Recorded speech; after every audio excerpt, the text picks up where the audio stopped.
আমি দামোদর চৈতন্য দাস আপনাদেরকে এই বৃন্দাবন পরিক্রমার তৃতীয় ব্লগে স্বাগত। আজকে আমি গোবর্ধন পরিক্রমা করছি আর এখন আছি উদ্ধব বৈঠকে। এর আগের ভিডিওগুলোতে আমি আপনাদেরকে দেখিয়েছিলাম কিভাবে আমি রাধাকুণ্ড থেকে গোবর্ধন পরিক্রমা করা শুরু করেছিলাম এবং পরিক্রমা করতে করতে পৌঁছে গেছিলাম কুসুম সরোবরে, এবং কুসুম সরোবরে পৌঁছে সেখানকার কি কি লীলা মাহাত্ম্য সেগুলো আপনাদেরকে আমি বলেছিলাম। সেই ভিডিওটা এই ভিডিও শেষে দেওয়া রয়েছে, সেখানে ক্লিক করে আপনারা দেখতে পারবেন। এখন আমি রয়েছি গোবর্ধন পরিক্রমার সেই স্থানে যেখানে সর্বপ্রথম শ্রীমদ্ ভাগবত কথা হয়েছিল। অতি দুর্লভ এই দর্শন, এবং সেইখানে উদ্ধবজি বৃন্দাবনে এই স্থানে বসে প্রথম শ্রীমদ্ ভাগবত কথা বলেছিলেন। তাই এই অতি দুর্লভ দর্শনটা আজকে আপনাদেরকে আমি দেখাবো, এবং আমার সাথে রয়েছে অর্জুন সখা প্রভু। অর্জুন সখা প্রভু আপনাদেরকে এই পুরো স্থানটা ঘুরিয়ে দেখাবে। হরে কৃষ্ণা সুধী ভক্তবৃন্দ, আজকে আমি আপনাদেরকে যে স্থানটি দর্শন করাবো সেটা অত্যন্ত দুর্লভ একটি দর্শন। প্রায় 5000 বছরের প্রাচীন সেই স্থান আজও এখনও বৃন্দাবনে রয়েছে। এই স্থানটির বর্ণনা স্কন্দ পুরাণের বিষ্ণু খণ্ডে পাওয়া যায়। স্কন্দ পুরাণের বিষ্ণু খণ্ডে উল্লেখ রয়েছে যে উদ্ধবজি মহারাজ, যিনি শ্রীকৃষ্ণের বাল্যবন্ধু সখা ছিলেন এবং তার মন্ত্রী ছিলেন, এবং তাকে দেখতেও অবিকল ভগবান শ্রীকৃষ্ণের মতো ছিল, সেই উদ্ধবজি মহারাজ এইখানে বসে প্রথম তিনি ভাগবত কথা করেছিলেন। আসুন আপনাদেরকে সেই স্থানটি দর্শন করিয়ে দিই। ওই দেখুন কুসুম সরোবরের পিছনে এই যে বনটি দেখতে পাওয়া যাচ্ছে, এই বনটি হলো অশোক বন। এখানেই রয়েছে সেই প্রাচীন স্থান, সেই পৌরাণিক স্থল যেখানে উদ্ধবজি মহারাজ শ্রীমদ্ ভাগবত কথা করেছিলেন। প্রথম শ্রীমদ্ ভাগবতের প্রবচন এখানে হয়েছিল। আসুন আমরা এখন সেই স্থানে যাব এবং আপনাদেরকে সেই দুর্লভ দর্শন করাবো। কুসুম সরোবরের পিছনে এই যে বন আপনারা দেখতে পাচ্ছেন, এর নাম হচ্ছে অশোক বন। এখানে রাধারানী প্রতিদিন ফুল তুলতে আসেন, আর এই বনের মধ্যেই শ্রীকৃষ্ণের সখা উদ্ধবজি তিনি ভাগবত পাঠ করেছিলেন। শ্রীকৃষ্ণের 16,100 জন পত্নী এবং তার প্রপৌত্র বজ্রনাভ মহারাজ এখানে ভাগবত শ্রবণ করতে এসেছিলেন, তাই এই স্থানের নাম উদ্ধব বৈঠক। এখানে ছোট একটি শিব মন্দির আছে। আমরা সেই মহাদেবের দর্শন করে আসুন আমরা উদ্ধব বৈঠক দর্শন করতে যাই। গোবর্ধন পরিক্রমা পথে এই অশোক বনের মধ্যে এই প্রাচীন স্থানটি কত সুন্দর। এটি সেই পৌরাণিক স্থল যা আজও আমরা দর্শন করতে পারি। বলা হয় যে উদ্ধবজি এই বনের মধ্যে গুল্ম লতা রূপে অবস্থান করেন। উদ্ধবজি 3টি স্থানে নিত্য বিরাজমান। একটি হচ্ছে বদ্রীনাথে, আরেকটি হচ্ছে দ্বারকায়, আরেকটি হচ্ছে এই গোবর্ধনের কুসুম সরোবরের পিছনে এই অশোক বন, এই মন্দিরে, সেখানে উদ্ধবজি তিনি নিত্য বিরাজমান। এই উদ্ধব বৈঠকেই দ্বারকাবাসী ভক্তগণ এবং শ্রীকৃষ্ণের 16,100 জন পত্নী শ্রীকৃষ্ণের অন্তর্ধানের পর উদ্ধবজির কাছে এসে ভাগবত কথা শ্রবণ করেছিলেন। তো আসুন আমরা এই মন্দিরটি ভালো করে দর্শন করে নেব এবং আমরা উদ্ধবজি মহারাজকে প্রথমে প্রণাম নিবেদন করি। রাজতে মন্দিরে তস্য নৈত্রত্যাম শ্রীমদুদ্ধবা বন্দিতা মুনয় গুল্মা লতারূপেণ সংস্থিতা। আসুন আমরা মন্দিরের ভিতরে বিগ্রহ দর্শন করতে যাই। এখানে উদ্ধবজির বিগ্রহ রয়েছে একদম মাঝখানে। উদ্ধবজি শ্রীকৃষ্ণের কাছে প্রার্থনা করেছিলেন যে তিনি যেন এই বৃন্দাবনে ব্রজভূমিতে গুল্ম লতা রূপে অবস্থান করেন, যাতে গোপীরা যখন এই স্থান দিয়ে যাবে ব্রজ গোপীদের চরণ ধূলির স্পর্শ তিনি পাবেন। মন্দিরে একদম মাঝখানে রয়েছে উদ্ধবজি মহারাজের বিগ্রহ, যিনি হচ্ছেন শ্রীকৃষ্ণের প্রিয় সখা এবং দ্বারকায় তার মন্ত্রী ছিলেন, এবং তাকে দেখতেও অবিকল শ্রীকৃষ্ণের মতো শ্যাম বর্ণের, এবং তার উচ্চতা, আকার, আকৃতি সবই একদম অবিকল শ্রীকৃষ্ণের মতো ছিল। তার হাতে রয়েছে শ্রীমদ্ ভাগবত। তিনি এখানে শ্রীমদ্ ভাগবত পাঠ করেছিলেন, এবং তার এক পাশে রয়েছেন বজ্রনাভ মহারাজ, যিনি হচ্ছেন শ্রীকৃষ্ণের প্রপৌত্র, এবং অন্য পাশে যে দুটি দেবী মূর্তি রয়েছে তা হচ্ছে রোহিণী দেবী এবং যমুনা দেবীর বিগ্রহ। যমুনা দেবী নীল বর্ণের আর রোহিণী দেবীর পিতলের বিগ্রহ রয়েছে, এবং নিচে আপনারা দেখতে পাচ্ছেন রাধা শ্যাম সুন্দরের বিগ্রহ। এই যে প্রাচীন বিগ্রহটি, এটি হচ্ছে শ্রীকৃষ্ণের প্রপৌত্র বজ্রনাভ মহারাজের দ্বারা প্রতিষ্ঠিত। তো আমরা এই মন্দিরের মাহাত্ম্য এবং এই স্থানের মাহাত্ম্য সম্পর্কে বিশদে শুনে নেব এই মন্দিরের ব্রজবাসী পূজারীজির থেকে। ये ब्रज का अपने आप में अलौकिक और दिव्य स्थल है, क्योंकि हम भक्तजन जो है क्या चाहते हैं, भक्ति।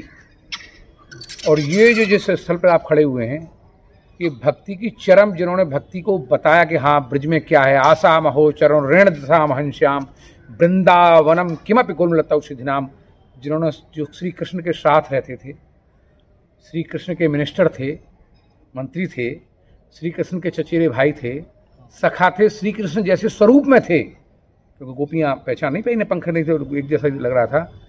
उन्होंने मांगा आशा महोचरण, यानी ज्ञान। हमारा ज्ञान है ना, ज्ञानी बनते हैं लेक्चर पे लेक्चर के, जो देखो जिधर, उस ज्ञान को बृहस्पति के शिष्य, उनसे बड़ा ज्ञानी कौन है? बृहस्पति के शिष्य थे उद्धव जी, उनसे बड़ा ज्ञानी। और उस ज्ञान ने किनसे? गोपियों से हार मान करके, शरण मांग करके। तो वहाँ पर तो गुलमलता रूप में उद्धव जी यहाँ पे विराजते हैं, लता पताओं में। क्योंकि जब उन्होंने चरण धूली, उन्होंने क्या कहा कि मेरी इतनी हैसियत नहीं है कि मैं गोपियों के चरण को छू लूँ। भगवान के साथ रहने वाला व्यक्ति, आजकल तो कोई मिनिस्टर का चपरासी भी हो तो वो समझ लो कि कहीं कुछ भी कर सकता है।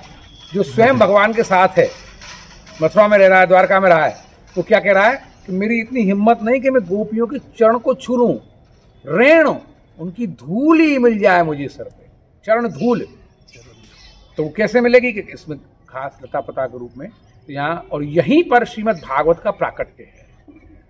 जो श्रीमद् भागवत अपने आप में कृष्ण स्वरूप है।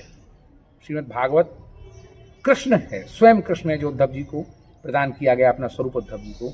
वो कृष्ण पत्नियों को यहाँ पर 1 महीने सुनाई, इसी जगह पे। ये 5,000 साल पुराने शिलालेख हैं संस्कृत के, अपने गुजराती के। जब वल्लभाचार्य जी ने यात्रा प्रारंभ की, अपने चैतन्य महाप्रभु जी ने यात्रा प्रारंभ की, तब के हैं।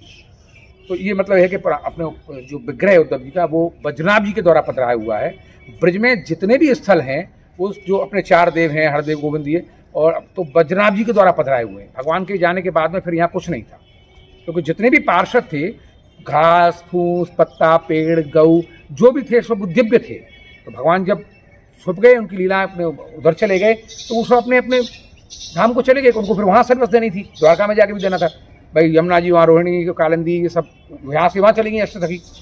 तो वो सब यहाँ पे, तो जो बजनाभ जी महाराज परीक्षित के साथ यहाँ आए, तो उनकी कृष्ण पत्नी है। जब भगवान का निर्वाण हो गया, उसके बाद की लीला है, द्वादश भागवत में आप पढ़ेंगे, श्रीमद् भागवत में द्वादश स्कंद में। तो जब लीला का निर्वाण हुआ, तो 16,107 रानियां बच गईं। तो उनको बजनाभ जी, वो बड़ी ब्रह में व्याकुल रहती थी, क्योंकि हमारी जो संस्कृति है, ये 1 हस्बैंड 1 लाइफ। तो एक ही अपने जो पति थे, उनको जाने के बाद में ब्रह अग्नि में रहती थी। तो उसमें उनको वो यहाँ लाए, तो यमुना जी से मिली। यमुना जी पटरानी है, कालिंदी है यहाँ। और यमुना जी आज भी साक्षात हैं, गिरिराज जी आज भी साक्षात हैं, कृष्ण के टाइम से अब तक। बाकी सब तो बने बिगड़ते चलते रहते, ये दोनों साक्षात हैं। उन्होंने तब भी भगवान का सत्संग किया, आज भी कर रहे हैं। और हम कितने कृपा पात्र हैं भगवान के, कि तब भगवान के साथ में वो थे, वो आज हमारे साथ में यमुना जी और गिरिराज जी। तो वो दोनों जो है वहाँ पे आए, तो अपने उनसे मिली, तो वो बड़े आनंद में बह रही हैं। यमुना जी बड़े आनंद में है। कृष्ण पत्नियां बोली, आप भी महाराज प्रेम करती हो भगवान से, और भगवान के प्रेम के बावजूद आप में आनंद और हम रो रहे हैं। तो यमुना जी हंस गई, क्योंकि उनको नहीं पता है ना कि ये क्या जगह है। तो बोले कि भाई मुझे तो भगवान का नित्य प्रति अष्टकली, अष्टायाम लीला में सेवन करती रहती हूँ मैं, तो 8 प्रहर भगवान के साथ हूँ। चौंक जाता है आदमी कि भाई जो है वहाँ से कुछ नहीं, यहाँ भगवान कहाँ है, ऐसा कैसे हो सकता है? भाई जिसको हम निर्वाण करके आए, उसका पुनः निर्माण कैसे हो सकता है? कि नहीं ये है। तो फिर हमें कि गोवर्धनादि दूरणम वृंदारण्य सखी स्थले प्रवृताम कुसुमाम भूदव कृष्ण संकीर्तनम। आप जाइए गोवर्धन के निकट, ये सखीतरा गांव है पास में, वहाँ पर गोवर्धन के निकट में कुसुम सरोवर के पास में उद्धव जी लता पताओं में बैठते हैं। आप उनसे मिलिए, वो आपका निवारण करेंगे।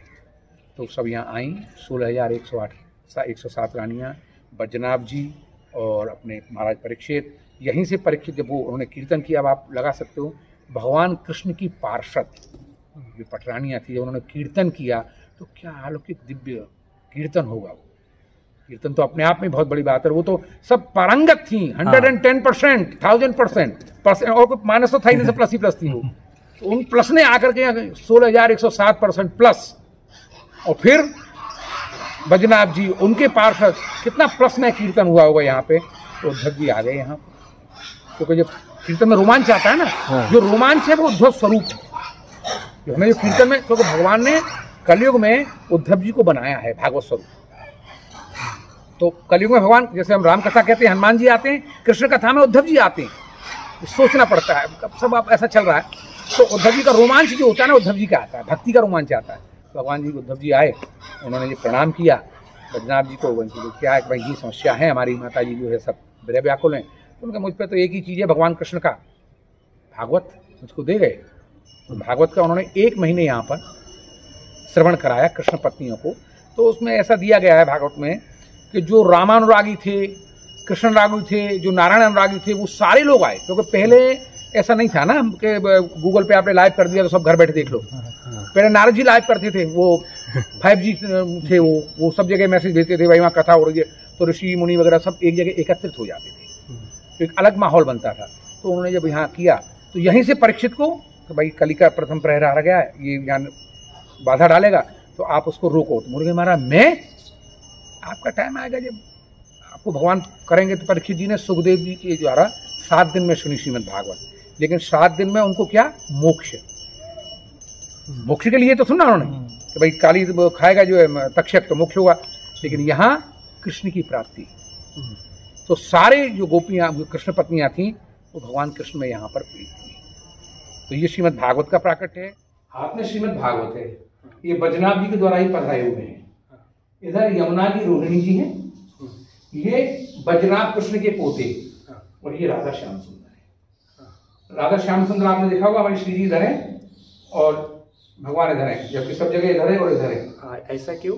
अगली बार फिर करेंगे चर्चा, आते रहो, जिंदगी उधार है। তো আমরা ব্রজবাসী পূজারীজির থেকে এই স্থানের মাহাত্ম্য সম্পর্কে শুনলাম। সবাই ব্রজ ভাষা বুঝতে নিশ্চয়ই পেরেছেন, বুঝতে না পারলেও ব্রজ ভাষা খুবই মধুর, ব্রজবাসীদের ভাষা বলে কথা। এই ভিডিওটা আপনাদের কেমন লাগলো আমাদের জানাতে ভুলবেন না, আর সেই সঙ্গে সাবস্ক্রাইব করে দিন আমাদের চ্যানেলটি। বলিয়ে শ্রী গিরিরাজ মহারাজ কি।